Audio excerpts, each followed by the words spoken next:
امام اعظم ابو حنیفہ رحمتullah علیہ عالم حقوق العباد کا چھوٹی چھوٹی، آپ کے شاگردوں میں سے کسی کے چہرے پہ شکن آتا تو 20 بار پوچھتے کوئی پریشانی ہے میرے بیٹے کو، کیا ہو گیا؟ ساری زندگی سایہ دار شجر کی طرح گزاری، ساری زندگی شاگردوں پر مریدوں پر محبت کا سائبان رہا، ٹھنڈی چھاؤں رہی امام صاحب کی۔ امام اعظم ابو حنیفہ رحمتullah تعالی علیہ گلی سے گزر رہے تھے، لکڑی کے جوتے پہنا کرتے تھے، کھڑاؤں۔ ایک نوجوان بچے کے پیر پہ پیر آ گیا تو کہنے لگا امام اللہ سے ڈر جا۔ یہ لفظ کہے تو امام صاحب کی چیخ ہی نکل گئی، کئی گھنٹے بے ہوش رہے۔ لوگوں نے کہا حضور کیا ہوا؟ فرمانے لگے تم نے سنا نہیں؟ چھوٹے چھوٹے جوان بھی کہتے ہیں کہ ابو حنیفہ اللہ سے نہیں ڈرتا، اللہ کی مخلوق کہتی ہے نہیں ڈرتا۔ اگر یہ کہہ رہے ہیں تو میرا کیا بنے گا؟ کئی دن روتے گزر گئے، لوگ اس بچے کو لائے، آگے کہنے لگا حضور آپ تو پریشان ہو گئے، میں نے تو محاورتاً کہا تھا، محاورتاً کہا تھا کہ آپ اللہ سے نہیں ڈرتے۔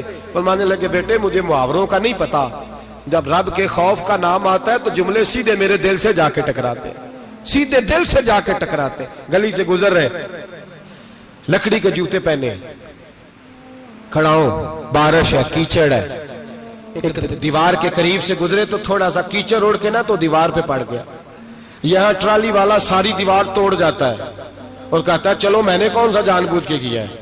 یہاں لوگوں کا گھر توڑ جاتے ہیں، کہتے ہیں چلو بتاؤ کتنا خرچہ آیا تھا۔ فوری طور پہ لوگ ماننے کو تیار ہی نہیں۔ امام صاحب کے پیروں سے یہ باریکی سمجھے، یہ حقوق العباد کا مسئلہ ہے، جو جاننے والے ہوتے تھے ان کا یہ طرز زندگی تھا۔ کیچڑ اڑا پیروں سے اور ایک آدمی کی دیوار پہ پڑ گیا۔ امام صاحب کھڑے ہیں، سوچ رہے کروں تو کیا کروں۔ شاگرد ساتھ ہے، حضرت جی کیا پریشانی ہے؟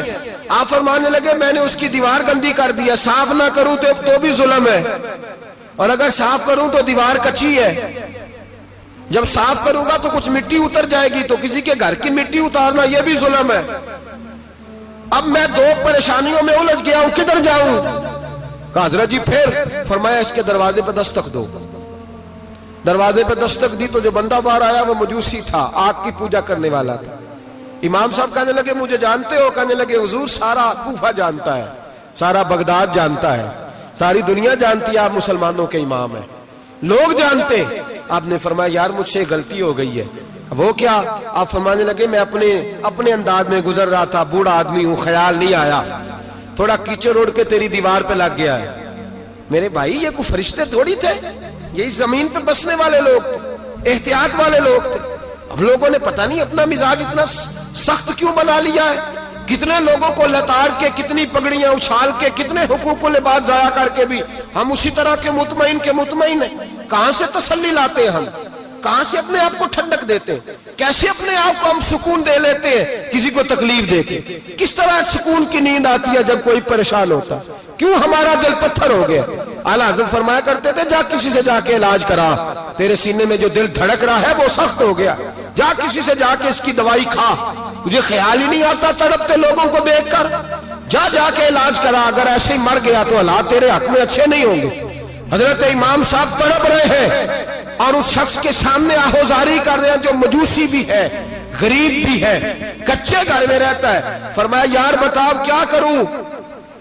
امام صاحب باتیں کر رہے ہیں تو وہ آدمی حیرت میں کھو گیا، کبھی دیوار دیکھتا، کبھی اپنا آپ دیکھتا، کبھی امام صاحب کو دیکھتا، دائیں بائیں دیکھتا، پسینے آنے لگے، پتہ نہیں کیا سوچوں کا مد و جزر چلنے لگا، کہاں بات گئی، کہاں تک اس کی سوچ گئی، کہاں پلٹ کے آئی۔ کہنے لگا امام صاحب میں تو چوک میں رہتا ہوں، روزانہ پتہ نہیں کتنی گاڑیاں مٹی برسا جاتی ہیں، کبھی کوئی نہیں آیا، آپ کو کیا ہوا؟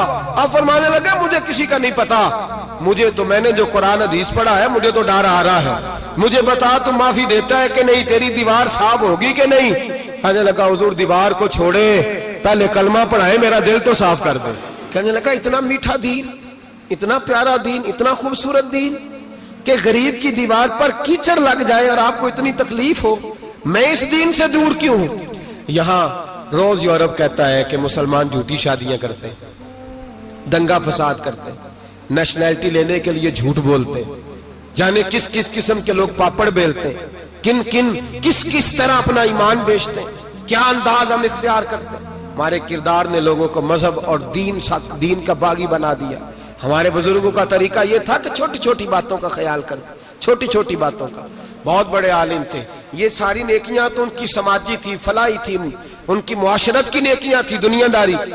لیکن جو ان کا باقی کا معاملہ تھا, 4 لوگ ایسے ہیں جو ہمیشہ قرآن پاک ایک رات میں پڑھا کرتے تھے. ان میں پہلا نام حضرت عثمان غنی کا ہے, پورا قرآن پاک. دوسرا مولا علی شیر خدا کا ہے.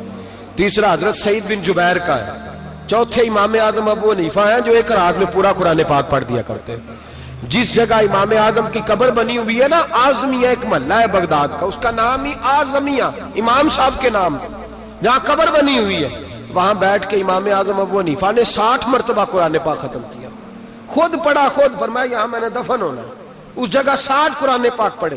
رمضان کا مہینہ آتا تھا تو امام صاحب ایک قرآن پاک دن میں پڑھتے تھے, ایک رات کو پڑھا کرتے تھے, ایک قرآن پاک سنایا کرتے تھے. امام صاحب رحمت اللہ علیہ ساری رات نفل پڑھتے. لوگ کہتے ہیں کہ امام صاحب کی رات نماز کے لیے کھڑے ہوتے تو ایک رکعت میں 15 سپارے پڑھتے. تو لوگ کہتے تھے یہ ابو حنیفہ نہیں, یہ تو کوئی کسی نے پلر کھڑا کر دیا, یہ تو کوئی ستون ہے, رکوع ہی نہیں کرتا, پورے 15 سپارے. یہاں تو ابھی تراویح آئیں گی, لوگ پہلے سے کہنے لگ گئے بڑی گرمیوں کے روزے ہیں, بڑی گرمیوں کے روزے ہیں. اور آ تو لینے دے بھائی, پہنچ تو لینے دے رمضان شریف کو. اللہ بڑا مہربان ہے, ہر چیز کو بدلنے پہ قادر ہے. پہلے سے لوگ تیاری کر رہے ہیں, مسجدیں ڈھونڈیں گے جائے اسی اچھا ہو, قرآن جلدی پڑھا جائے, ڈھونڈ کے. امام صاحب رحمت اللہ تعالیٰ علیہ, اور میں اکثر کہا کرتا ہوں, میں کہتا ہوں تو تراویح میں کھڑا نہیں ہوتا, پاسپورٹ کے دفتر کھڑا ہو جاتا ہے 2 گھنٹے, شناختی کارڈ کے دفتر تو 3 گھنٹے کھڑا ہو لیتا ہے. یہ تیرا ظلم ہے اپنی ذات کے ساتھ کہ تجھے قرآن کے لیے کھڑا نہیں ہوا جاتا, دنیا داری کے لیے کھڑا. وہ پروجیکٹر کرانے جائے تو چاہے تجھے 4 گھنٹے لائن میں کھڑا ہونا پڑے, وہاں تو کھڑا ہو لیتا ہے. اللہ سے ڈر, اپنی تھوڑی سی دنیا داری کے لیے سارا کچھ کر لیتا ہے. حضرت امام صاحب رحمت اللہ تعالیٰ علیہ تقوی اور طہارت کے پہاڑ 55 حج کیے امام اعظم نے. کتنے؟ 55 حج فرمائے. آج ایک مشقت والا کام ہے, جدوجہد والا کام ہے. جوان بھی تھک جاتے ہیں, کہتے ہیں بڑا مشکل ہے جی, اور یہ جتنا مرضی آسان ہو گیا قیامت تک اس نے مشکل ہی رہنا ہے, اس لیے کہ یہ ایک مجاہدہ ہے. 55 حج کیے. آخری حج پہ گئے تو کعبے کے مجاور کو کہنے لگے ذرا کھول نہیں دیتے کعبے کا دروازہ, میرا اندر جانے کو دل کرتا ہے. اس نے دروازہ کھولا, اندر گئے تو کہنے لگے خدایا, 2 جملے کہے, کہنے لگے اے اللہ جتنا تو نے مال دیا تھا میں اتنا شکر نہیں ادا کر سکا, اور جتنا تو نے علم دیا تھا میں اتنا عمل نہیں کر سکا, اب بوڑھا ہو گیا ہوں, مہربانی کرنا مجھ سے درگزر والا معاملہ کر, اور اے اللہ اگر تو مجھے بتا دے کہ تو راضی یا ناراض ہے تو میں ذرا سکون سے مر جاؤں. کہتے ہیں کعبے کی دیواروں سے آواز آنے لگی, ابو حنیفہ تیرا رب تجھ سے بڑا راضی ہے. داتا گنج بخش علی اجمیری جیسا بابا 1000 سال پہلے لکھ کے گئے کشف الماجود میں, داتا صاحب نے لکھا ہے 1000 سال پہلے کشف الماجود میں. داتا صاحب فرماتے ہیں میں حضرت بلال کی قبر پہ حاضری دینے گیا, یعنی 1000 سال پہلے کے مسلمان بھی قبروں پہ مزاروں پہ جایا کرتے تھے. داتا صاحب لکھتے ہیں, کہتے ہیں ملک شام میں حضرت بلال حبشی کی قبر پہ حاضری دینے گیا, میں قبر پہ حاضری دے کے تو ساتھ لیٹ گیا, میری آنکھ لگ گئی, مجھے خواب میں نبی پاک کا دیدار نصیب ہوا. گویا حاضری حضرت بلال کی, اور برکت یہ کہ وہاں مجھے مصطفیٰ کا دیدار نصیب ہو رہا ہے. فرماتے ہیں نبی پاک میری خواب میں آئے, حضور نے ایک بوڑھے بابے کے گلے میں ہاتھ ڈالا ہوا ہے اور اپنے ساتھ ساتھ چلا رہے ہیں. میں نے عرض کی یا رسول اللہ یہ کون ہے؟ تو نبی پاک نے فرمایا یہ تیرا امام اعظم ابو حنیفہ ہے. فرماتے ہیں مجھے سمجھ آ گئی کہ امام اعظم بھٹک اس لیے نہیں سکتے کہ انہیں رسول پاک نے سہارا عطا فرمایا ہے, وہ بھے کس لیے نہیں سکتے کہ نبی پاک نے انہیں سہارا دیا. داتا گنج بخش علی اجمیری رحمت اللہ تعالی علیہ فرماتے ہیں کہ امام صاحب رحمت اللہ تعالی علیہ بہت بڑی شخصیت. امام اعظم کا پیغام کیا ہے؟ انہوں نے فقہ بنائی, دین پھیلایا, جتنی بھی میں نے باتیں سنائی سارا پیغام ایک پیغام ہے امام صاحب. امام صاحب رحمت اللہ تعالی علیہ فرماتے ہیں کہ دین پر عمل کرنے والوں کو بھی کسی اچھی صحبت کی ضرورت ہوتی ہے.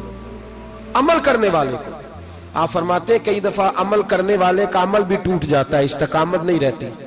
فرماتے ہیں اچھی صحبتیں تلاش کرو, ان کے پاس بیٹھا کرو, ورنہ ہو سکتا ہے جو عمل تم کر رہے ہو اس میں کمی آ جائے.